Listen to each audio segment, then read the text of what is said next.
how do you build a future when, your past is so profoundly shaping your present? That's kind of the big question we're wrestling with today as we dive into the really fascinating landscape of Japan. I mean, this is a nation that, for all its tech achievements, it stands at this intriguing crossroads. A tech giant? Yeah, sure, but one grappling with huge global forces and some pretty significant internal shifts. So, our mission in this deep dive is basically to unravel these complex dynamics, the ones playing out in Japan's strategic tech renaissance. We're going to try and peel back the layers, explore how foreign investment, cutting edge stuff like robotics and AI, and those deep cultural factors are all, well, intertwining.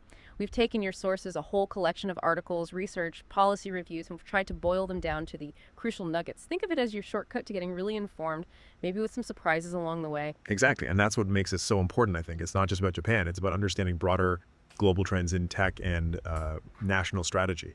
We're not just listing facts here. We're asking bigger questions like, is this influx of foreign money a threat really? Or is it actually a lifeline?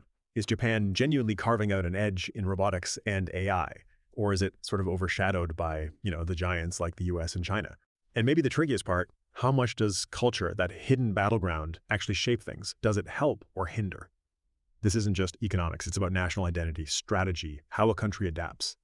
By the end of this, you should have a clearer picture of Japan's, let's say, nuanced approach to global money, the real drivers behind its robotic strengths, a peek into its AI plans, and maybe, surprisingly, how much the age of executives actually matters for innovation. Okay, right. Let's unpack this. Let's start with what we're calling the global gaze. Japan, famously proud of its tech, its corporate culture, it's opening doors to foreign investment more, but there's a big asterisk, right? A very deliberate approach. So how do we make sense of this balancing act, this tightrope walk between welcoming capital and, well, protecting what it calls core? Well, the key thing to grasp is that Japan isn't just balancing, it's actively curating foreign capital. It feels very strategic. They're trying to protect their technological soul, you could say, while using global funds to revitalize.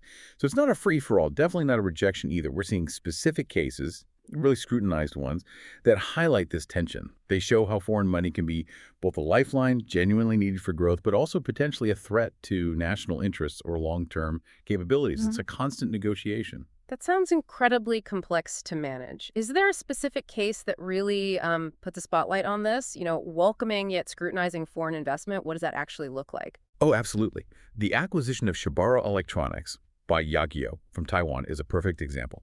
Now, the deal did go through, which is important. Japan cleared it. But, and this is the key part, only after a pretty lengthy and rigorous national security review. It took almost 6 months. And the crucial detail is why it got that scrutiny. Shibara was specifically labeled core to national security. Why? Because its thermistor sensor business is seen as strategically vital.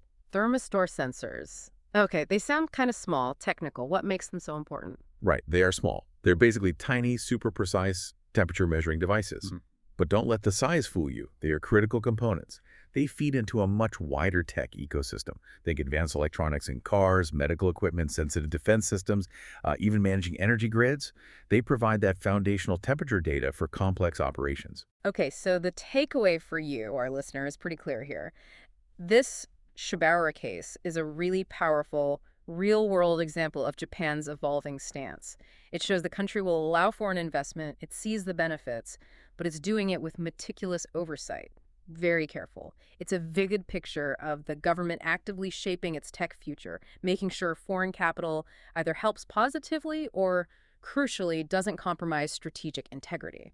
It's not laissez-faire, is it? It's like a managed integration, almost a choreographed dance. Exactly.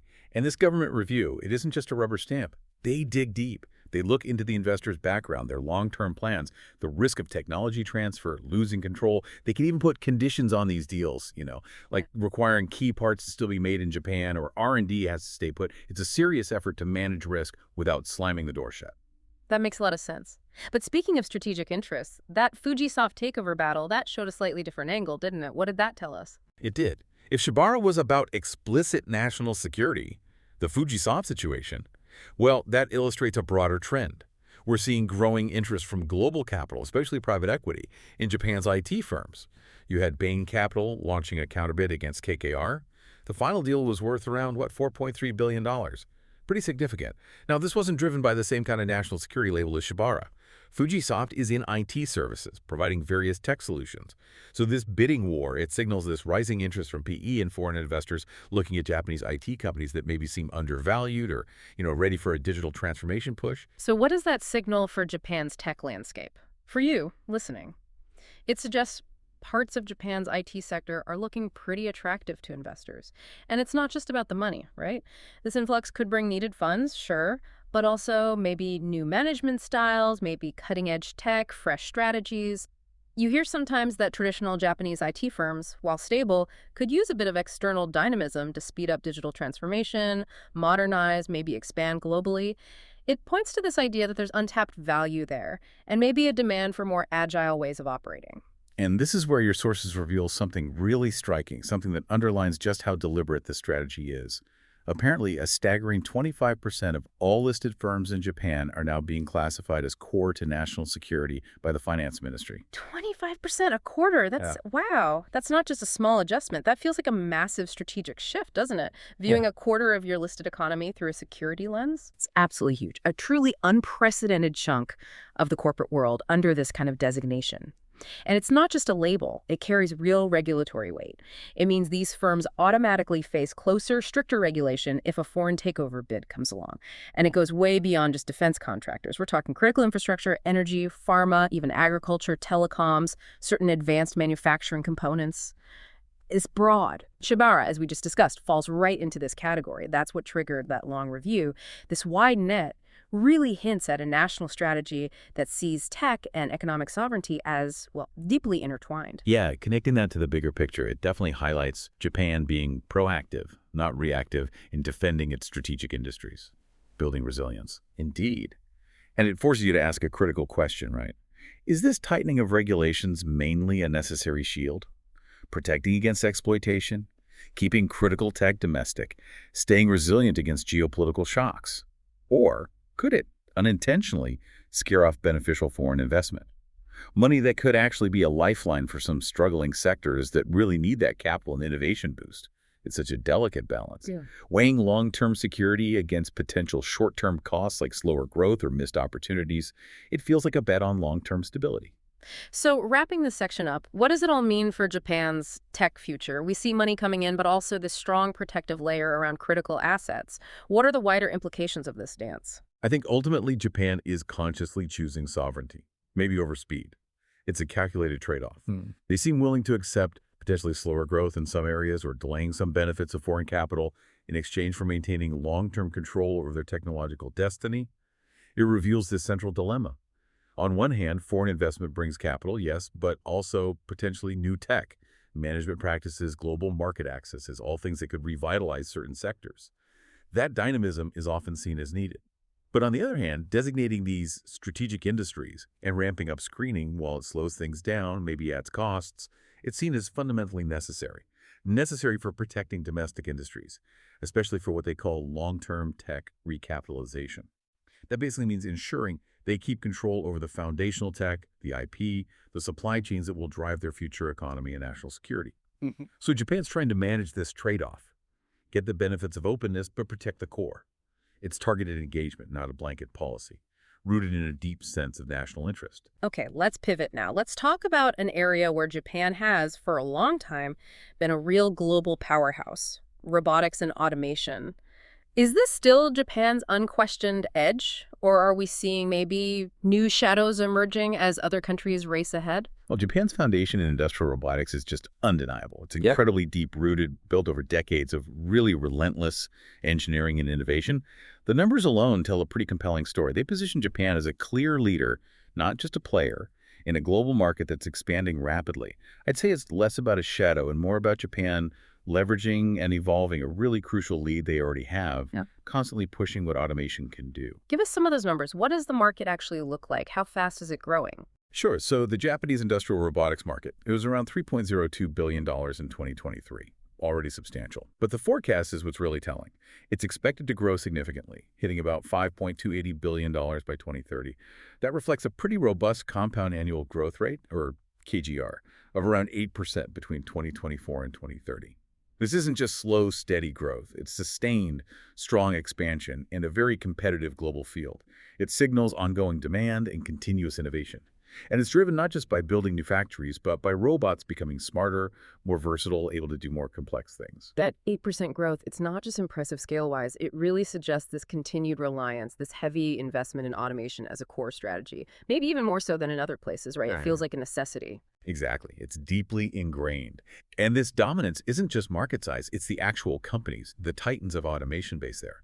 Their names are globally recognized. You immediately think of FANU, huge in robotics, factory automation. Their yellow robots are iconic. You see them everywhere. Then there's Yaskawa Electric, a leader in motion control. Their robots do everything from welding to precision assembly, packaging, and Mitsubishi Electric, another powerhouse in factory automation, offering complete solutions. But it doesn't stop there. You've got specialized firms like Naptesco, famous for precision reduction gears, those critical components that give robots their accuracy. And of course, Kawasaki, the industrial giant, they make robots too. And Difuku, a world leader in automated warehouses and material handling. That's a really formidable list. These aren't just names. These are the companies powering factories worldwide. It's this deep well of expertise, innovation, institutional knowledge built up over years. But does that deep strength maybe create a blind spot sometimes? Does it make them less agile in newer, more disruptive areas? Or is it a foundation they can pivot from? That's a really good question. There's always a risk of getting complacent, right? But Japan's automation push is driven by this powerful internal force that helps counter that. Which brings us to the why. Why are they so focused on automation? It's not just about efficiency anymore, it's increasingly a societal imperative. It comes directly from demographics. You have to connect it to Japan's aging population, its shrinking workforce. These aren't abstract trends. They create real, tangible labor shortages in many sectors. They just can't find enough human workers. Your sources mention, for instance, major labor shortages in logistics. That naturally drives interest in robots and automation. A concrete example. Amazon's warehouse facility in Chiba. They use a lot of robots precisely to deal with staff shortages and keep things running efficiently. So it's not just about cutting costs on assembly lines anymore. It's about maintaining essential services, economic output, quality of life when the human workforce is shrinking. And it's moving beyond the factory floor now, too, isn't it? We're seeing automation pop up in some maybe unexpected places. Definitely. It's expanding well beyond traditional manufacturing. It's increasingly moving into fields like elder care. You see robots helping with monitoring, mobility, even companionship, directly addressing the needs of an aging society. We also see it in service industries, agriculture, infrastructure maintenance, and warehouses, logistics, like that Amazon example. Automation is becoming essential there just to keep up. This expansion really underlines that automation in Japan isn't just about industrial efficiency. It's a strategic necessity born from these deep demographic realities. This gives their continued investment in robotics this unique, powerful internal driver. It's both an economic choice and a societal imperative, really. Okay, so robotics is a familiar stronghold, but AI, that's a newer frontier, right? And the global race there is incredibly intense. Is Japan building a real edge in AI, or is it kind of facing a shadow from the big tech giants who got in earlier with massive scale? Japan's definitely making significant strategic moves, especially in building the foundational AI infrastructure and encouraging companies to adopt it, and they have strong government backing. I think it's less about trying to avoid a shadow and more about identifying and then really cultivating specific areas where they can be strong, where they can compete effectively. They know they probably can't match the sheer scale of Silicon Valley or China across the board, so the focus is on targeted strategic investment. Let's talk about those policy moves first. The government framework often sets the pace, doesn't it? It absolutely does, and the government is being proactive here. Japan passed an AI promotion law back in 2025. That's a key piece of legislation. Its goals are, well, several. To actively build AI infrastructure nationwide, to set up a governance framework notably using a soft law approach, and importantly, to support AI use in both public and private sectors. Now, for you listening, that soft law approach is interesting. It means they provide guiding principles, ethical frameworks, best practices, rather than rigid prescriptive rules right away. The idea is to encourage innovation, give companies flexibility to experiment, rather than bogging them down in heavy compliance from the start. This signals national intent. It's a supportive framework. And on the corporate side, you see companies like SoftBank taking initiative. They're building Japanese large language models, LLMs. Their Sarashina Mini is one example. It's supposed to be ready for commercial use by autumn 2025. This shows a real commitment to developing their own sovereign AI capabilities, tailored specifically to the Japanese language, the culture, the market needs, data privacy concerns. It's about relevance. And these aren't just government hopes, they're backed by some serious corporate money, right? What are the big investments we're seeing? The scale of corporate investment is pretty remarkable, yeah? Look at Toyota and NTT. They're planning to invest something like $500 billion. That's roughly, what, US 3.33 to 3.4 billion by 2030, their goal, to build a sophisticated mobility AI platform. The aim is to use AI to cut traffic accidents, optimize traffic flow, improve autonomous driving, tackling big societal problems. That's a massive long-term bet on real-world AI. At the same time, you have Microsoft strategically expanding its cloud and AI infrastructure in Japan. That includes deploying high-performance computing, specifically using those cutting-edge NVIDIA GPUs. You absolutely need those for the heavy lifting of training and running large AI models. These aren't small pilot projects. These are multi-billion-dollar commitments from industry leaders. It shows a serious push into practical AI applications. And none of that happens without the basic research infrastructure, does it? You need the computing power, the digital muscle to run all these complex algorithms. It's exactly right. And Japan is investing heavily in that backbone too, making sure it has the high-performance computing needed to compete. We should mention ABCI 3.0. That's the upgraded AI infrastructure run by ACE, the National Research Institute. It should be fully up and running early 2025, and it's packed with NVIDIA H200 GPUs. Its main job is to accelerate R&D, especially in generative AI, that's super hot field right now. Think drug discovery, material science, creative stuff, positioning Japan at the forefront. And beyond that, there's the Fugakun XHT project, a huge $750 million investment in a next-gen supercomputer aiming for 2030. What's interesting there is a hybrid approach.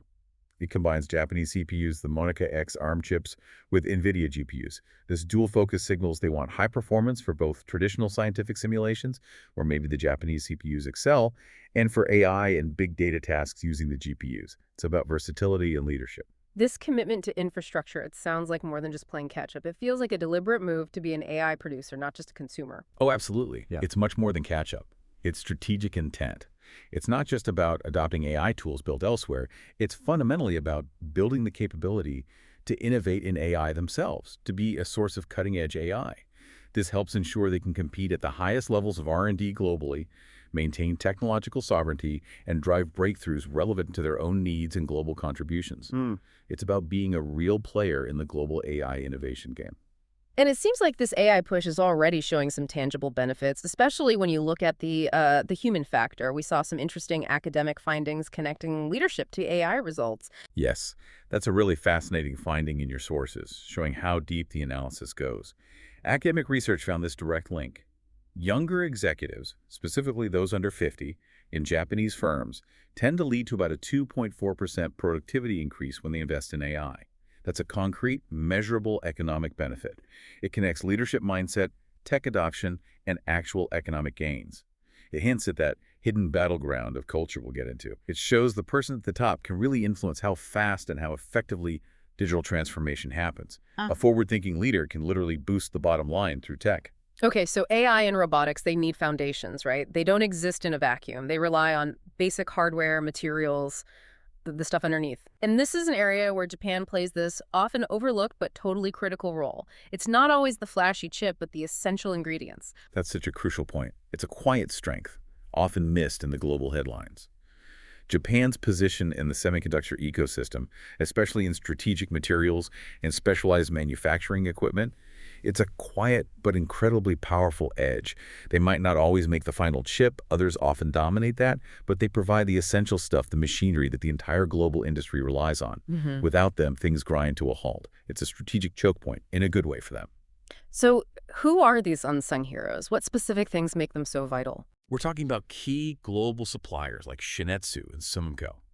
They're absolute powerhouses in producing silicon wafers, those ultra-pure, perfectly flat disks that are the starting point for every single chip. No wafers, no chips. Simple as that. And you have Tokyo Electron, a leading maker of semiconductor manufacturing equipment. The machines that do the deposition, etching, cleaning. Crucial steps in making chips. And the key thing is their technology, their specialized know-how, the materials they make. they remain absolutely vital globally. These companies have incredibly strong positions in specific, highly technical niches. They're indispensable for making almost every advanced electronic device, from powerful AI chips to everyday sensors. Their processes are so precise, their IP so deep, they're almost irreplaceable parts of the global supply chain. So, for you listening, while maybe not household names, these Japanese companies are essential cogs in the global tech machine. Without them, the AI chips, the advanced robots, the digital infrastructure we've been talking about just wouldn't happen. And this loops back perfectly to our earlier chat about foreign takeovers, doesn't it? The link between these foundational bits and national security becomes crystal clear. Absolutely. It ties the whole strategy together. That regulatory tightening we saw for foreign bids, like with Shibara and its thermistor sensors, it's precisely because these semiconductor components, even seemingly small ones like specialized sensors or the equipment to make them, are recognized as strategically vital. They are the literal building blocks of modern tech. So protecting these foundational elements, whether it's materials, equipment, or key components, is seen as essential for national security and long-term tech resilience. It's not just about protecting one company. It's about safeguarding the nation's overall technological capability. Okay, we've looked at the strategic moves, the robotic strength, the AI push, but what about the internal forces, those, subtle cultural currents that can either boost or block this progress? This is where that hidden battleground of culture and change really comes into play. It's more than just tech. It's the people and the systems behind it. Indeed. And academic research especially shines a pretty bright light on one critical factor that's often underestimated: leadership. It's not just about having the tech. It's profoundly about the people at the top making decisions about adopting and implementing it. The findings are quite compelling, giving us a glimpse into these internal dynamics. What specifically are these findings saying about executive demographics? Is it just about age? Well, the research clearly shows that younger executives significantly more likely to actively push for AI adoption in their companies. This contrasts with older or maybe more conservative leadership, who perhaps due to different priorities or maybe just ingrained ways of doing things or higher risk aversion might slow innovation down. And this isn't just theory. It has that measurable impact we mentioned. For you, the listener, remember that academic paper finding. A CEO under 50 correlates with roughly a 2.4% productivity increase through AI investments. Now, this isn't saying older execs are less capable. Of course not. But the findings suggest a kind of generational shift. Younger leaders might just be more comfortable with, more proactive about adopting these disruptive technologies. It suggests the age profile and mindset of leadership could be a silent but really powerful factor determining Japan's overall pace of digital transformation. It's a hidden battleground where tradition meets the need for speed with real economic results. So it's not just age, but also the embedded corporate culture. We often hear about the strong emphasis in Japan on consensus, harmony, stability, nimawashi, ringisho. How does that play out when faced with super fast disruptive tech change like AI? Is it a strength or a weakness here? That's a really key observation, and it's definitely a double-edged sword. Traditional Japanese companies do often prioritize stability, long-term thinking, incremental improvement over rapid, sometimes radical shifts. Now, that's not inherently bad. In many ways, it builds quality, loyalty, resilient organizations, think long-term. But in an era of truly disruptive tech like AI, that preference for stability can and often does slow down the adoption of new, potentially game-changing stuff. Those decision-making processes you mentioned, namawashi, the informal consensus building, ringisho, circulating documents for everyone's stamp of approval, they're designed to build consensus and avoid errors, but they inherently take time, lots of time. This is a theme you see again and again in reports on Japanese corporate culture. It's often cited as a challenge for agile innovation. And what are the real-world effects of that preference for stability and consensus when you need to move fast? The practical effects are pretty significant. That inherent preference for stability, combined with consensus-driven decisions, often leads to much slower decision cycles compared to, say, more top-down Western companies. It also tends to foster a higher degree of risk aversion. The fear of making a mistake, disrupting harmony, can sometimes outweigh the potential rewards of a bold move. Now, this stability provides resilience, which is valuable, but it creates friction when you need to implement fast-paced, often inherently risky tech shifts. Think about rapidly integrating AI, trying out unproven business models, or quickly pivoting strategy based on market changes. These things often need comfort with ambiguity, tolerance for early failures, a willingness to move fast, which can challenge those traditional structures and maybe even frustrate younger, digitally native employees. And circling back to our first segment again, how does this cultural tilt towards stability and protection maybe influence the government's approach to foreign investment and national security? We saw that deliberation with Shibara. That's a great connection because it really weaves these threads together. As we saw with those foreign takeover cases, especially Shibara, there's this clear trend of increasing regulatory oversight. Now, while that scrutiny is meant to protect domestic strategic industries, seen as vital for long-term tech recapitalization and security, it inevitably can slow deals down. This is a really clear example of how those cultural values, prioritizing stability, careful process, protecting core assets, directly shape government policy. It creates that delicate balance we talked about, where the desire to safeguard national interest, avoid rapid disruption, can impact the speed at which external capital and ideas flow in.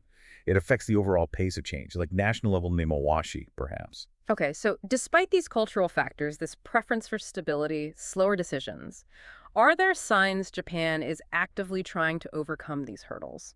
Trying to create an environment that's better for innovation, faster adaptation? Are they pushing back or finding ways to work with their strengths? Oh, absolutely. There are very strong, positive signals that Japan isn't just sitting back. They're actively addressing these challenges strategically. The very existence of that AI promotion law we discussed earlier, that's proof of a proactive stance. It's forward-looking, designed to foster innovation nationally. Then you add the huge investments in supercomputing, Fugaku Next T, the upgrades to ABCI 3.0. These aren't small things.